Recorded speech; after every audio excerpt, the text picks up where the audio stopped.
El periodo de transición es un proceso que sucede entre el nacimiento de un recién nacido y las primeras horas de vida.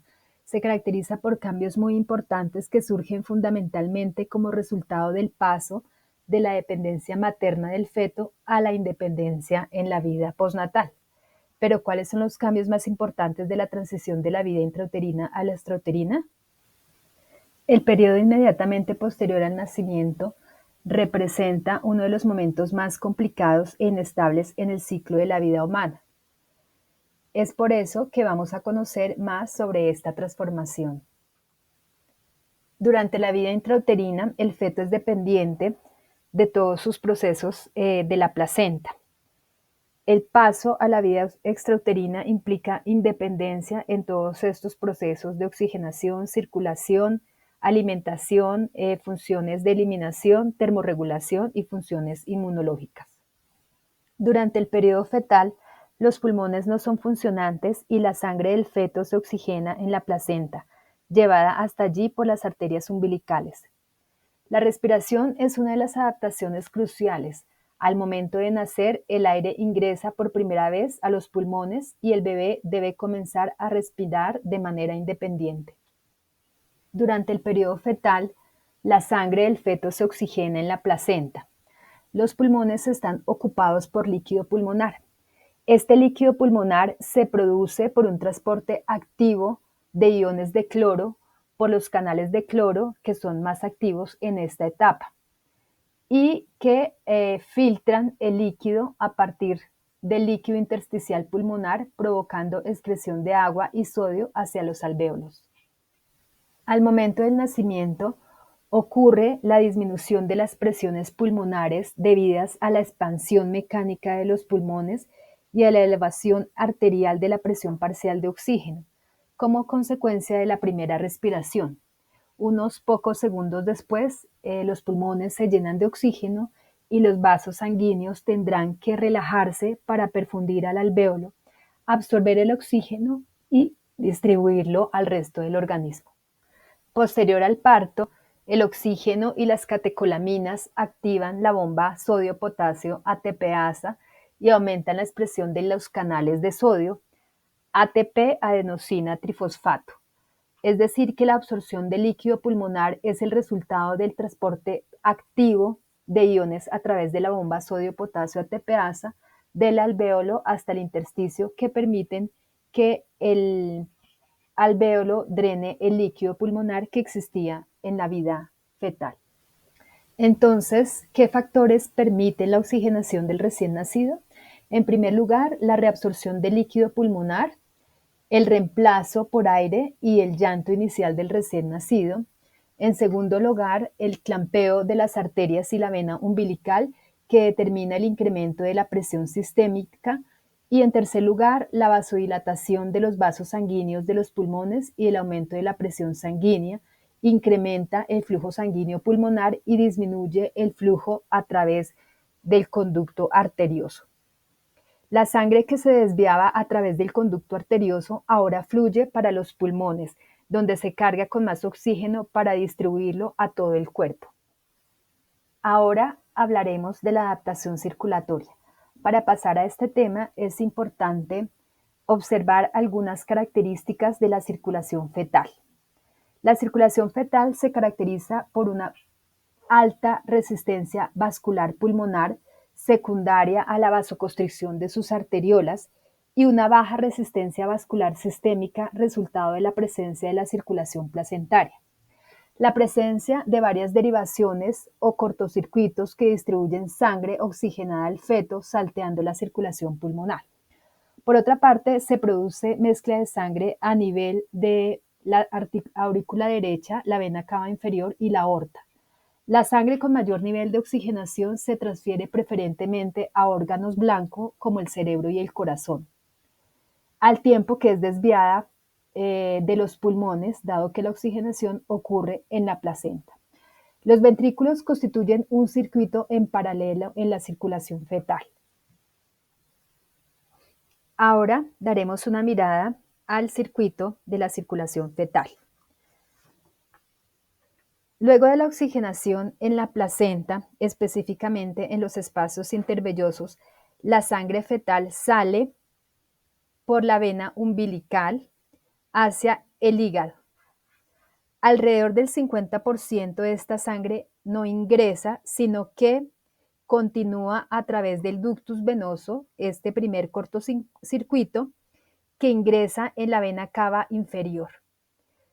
Luego, esta sangre, que también proviene del hígado, desemboca en la vena cava inferior, pero circulan de manera paralela, sin mezclarse con el objetivo de mantener una buena PO2. Desde la vena cava inferior, la sangre alcanza la aurícula derecha y allí toma dos direcciones. La primera, casi la totalidad de la sangre se dirige hacia la aurícula izquierda, donde encontramos un segundo cortocircuito llamado foramen oval. Este paso de sangre de la aurícula derecha a la aurícula izquierda está mediada por una diferencia de presiones que es mayor en las cavidades derechas a nivel cardíaco y también anatómicamente por la existencia de una estructura llamada cresta dividens que permite que la sangre no se mezcle y que favorece una mayor cantidad de oxígeno, dado que esta sangre posteriormente va a drenar al ventrículo izquierdo. Allí, en el ventrículo izquierdo, la sangre pues va a salir a través de la arteria aorta y esta sangre va a oxigenar la mayor cantidad de órganos blancos. Es decir, que la circulación fetal favorece la oxigenación especialmente del cerebro a través de las arterias carótidas y además de otro órgano importante que es el miocardio. Además va a oxigenar allí también los riñones y el intestino. La sangre finalmente es recogida y devuelta a la placenta a través de las arterias ilíacas, desde donde salen las dos arterias umbilicales. Ahora, el otro circuito, la otra pequeña porción de sangre que estaba en la aurícula derecha, pero que drena hacia el ventrículo derecho, pasa a través de la válvula tricúspide y allí en el ventrículo derecho es expulsada del corazón a través de la pulmonar. Recordemos que en los pulmones solo ingresa una pequeña cantidad de flujo sanguíneo con el objetivo de perfundir el parénquima pulmonar, dado pues que allí encontramos una situación de vasoconstricción. Allí en la arteria pulmonar encontramos un tercer cortocircuito que es el conducto arterioso que nos va a comunicar la pulmonar con la arteria aorta y que nos va a permitir también esa derivación de sangre, ya que la oxigenación no se lleva a cabo a nivel pulmonar. En el nacimiento, al clampear el cordón umbilical, se elimina la circulación placentaria de baja presión, con lo que aumenta la resistencia vascular sistémica. La sangre de la aurícula derecha fluye hacia el ventrículo derecho y de allí a los pulmones, pues se encuentran con menor resistencia a este nivel. Durante los primeros días de vida se cierran los orificios propios de la circulación fetal, es decir, el conducto venoso, el foramen oval y el conducto arterioso. Esto tiene sus razones en el incremento de los niveles de oxígeno en la circulación sanguínea y actúa como un factor determinante para que estos cierres se realicen. El cierre funcional del ductus venoso se produce con el pinzamiento del cordón. El cierre anatómico con formación de ligamento venoso ocurrirá más adelante en la primera o segunda semana de vida. El cierre funcional del foramen oval ocurre a los pocos minutos del nacimiento debido a los cambios de presiones y el cierre anatómico demora varios meses. El cierre del ductus arterioso se da en dos etapas. En los niños sanos, la constricción se produce inmediatamente luego del nacimiento y especialmente este cierre ocurre por disminución de las prostaglandinas E2 circulantes y se conoce que la mayor tensión de oxígeno es un potencial estimulante en la constricción del músculo liso del ductus. De esta manera, después del nacimiento se establecen dos circuitos sanguíneos, mayor y menor, netamente separados, y en resumen las diferencias más importantes entre la circulación fetal y postnatal pues se han descrito anteriormente. Es importante, además de repasar el circuito de la circulación fetal, para efectos de entender esta transición a la vida postnatal, entender que si bien pues, la circulación fetal favorece la oxigenación, sobre todo de órganos blancos, también entender que la circulación fetal básicamente se desarrolla con presiones bajas de oxígeno, es decir, que el feto no necesita grandes cantidades de oxígeno para realizar sus funciones metabólicas, es decir, se desarrolla en un medio hipóxico y esto es importante también para entender lo que pasa durante la adaptación neonatal. Entonces, en resumen, ¿qué pasa después del nacimiento? El reemplazo progresivo del líquido alveolar por aire a nivel pulmonar, la relajación de los vasos pulmonares, el incremento del flujo circulatorio pulmonar, la absorción del líquido pulmonar, la disminución de las resistencias vasculares pulmonares, el aumento de las presiones sistémicas y el cierre fisiológico y anatómico de los tres cortocircuitos existentes durante la vida fetal. Y esto pues también se debe al cambio de presiones a nivel cavitario cardíaco. En el periodo de transición, el aporte de nutrientes es convertido de un aporte continuo de glucosa que se hace a través de la placenta a un aporte intermitente recibido por medio de la lactancia materna. Durante la gestación, el aporte es proporcionado al feto por la circulación placentaria. El feto recibe el 80% de la concentración de glucosa materna que atraviesa la placenta por un mecanismo denominado difusión facilitada. El feto utiliza glucosa para sus actividades metabólicas y a la vez, en el segundo y tercer trimestre especialmente, almacena como reserva energética para ser usada en la vida extrauterina. Estas reservas que se almacenan como glucógeno principalmente en el hígado y en los músculos del feto, es importante entender que esta capacidad no la tienen los niños que nacen de manera prematura. Otra consideración importante en la parte metabólica es la parte de la termorregulación y la adaptación térmica. Durante el periodo intrauterino, el recién nacido no regula su temperatura corporal, sino que depende de la madre y de la placenta para la regulación de su temperatura. Durante el periodo fetal, el sistema termorregulador no está expuesto a situaciones de estrés que le obliguen o exijan aumentar el calor para mantener la temperatura corporal.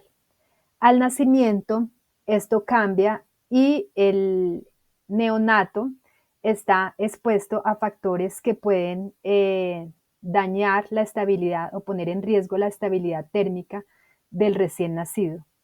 Recordemos que los neonatos sanos tienen un riesgo de hipotermia, que los neonatos enfermos o prematuros tienen un mayor riesgo de estrés por frío o hipotermia y que el mantenimiento de la temperatura corporal debe ser una prioridad, ya sea en el neonato sano o enfermo. Ahora daremos un repaso a estos mecanismos de pérdida de calor en los neonatos. Empecemos por el mecanismo A, que es la conducción. La conducción involucra la transferencia de calor entre dos objetos sólidos que están en contacto uno con otro. Por ejemplo, el cuerpo del neonato con algún otro objeto sólido, como el colchón, la báscula, la placa radiográfica. Entre mayor sea el gradiente entre ambos cuerpos, la pérdida de calor será más rápida. B. La convección. La convección ocurre cuando el neonato es llevado por las corrientes de aire, como cuando el neonato es expuesto a corrientes de aire acondicionado, ventanas, puertas, calentadores, ventiladores, puertas abiertas de la incubadora y circulación alrededor de su cuna. C. Radiación. La radiación es la transferencia de calor entre dos superficies sólidas que no están en contacto la una con la otra. Entre más frías las superficies, mayor la pérdida de calor. El tamaño de las dos superficies también afectan la calidad de calor perdido. Así, es común ver que un neonato pequeño transmitirá potencialmente calor muy rápidamente hacia una pared o ventana fría. D. Evaporación. La evaporación ocurre cuando la humedad de la superficie de la piel o la mucosa del tracto respiratorio es convertida en vapor. El medio ambiente más frío hará la pérdida de calor más rápida. La forma más común en que los neonatos pierden calor por evaporación son las pérdidas insensibles de la piel y la respiración. Recordemos entonces que la hipotermia es una condición prevenible de la cual se tiene adecuadamente documentada su impacto en la morbilidad y la mortalidad neonatal, especialmente en los recién nacidos prematuros y de bajo peso. Es por esta razón que ayudar al neonato a mantener su temperatura corporal debe ser una prioridad. Recordemos que en respuesta al estrés por frío, el neonato presenta una vasoconstricción inicial periférica que también puede afectar también la constricción a nivel pulmonar, que posteriormente hay un incremento de la actividad muscular y la flexión, y que también puede haber un metabolismo de la grasa parda o la termogénesis no física.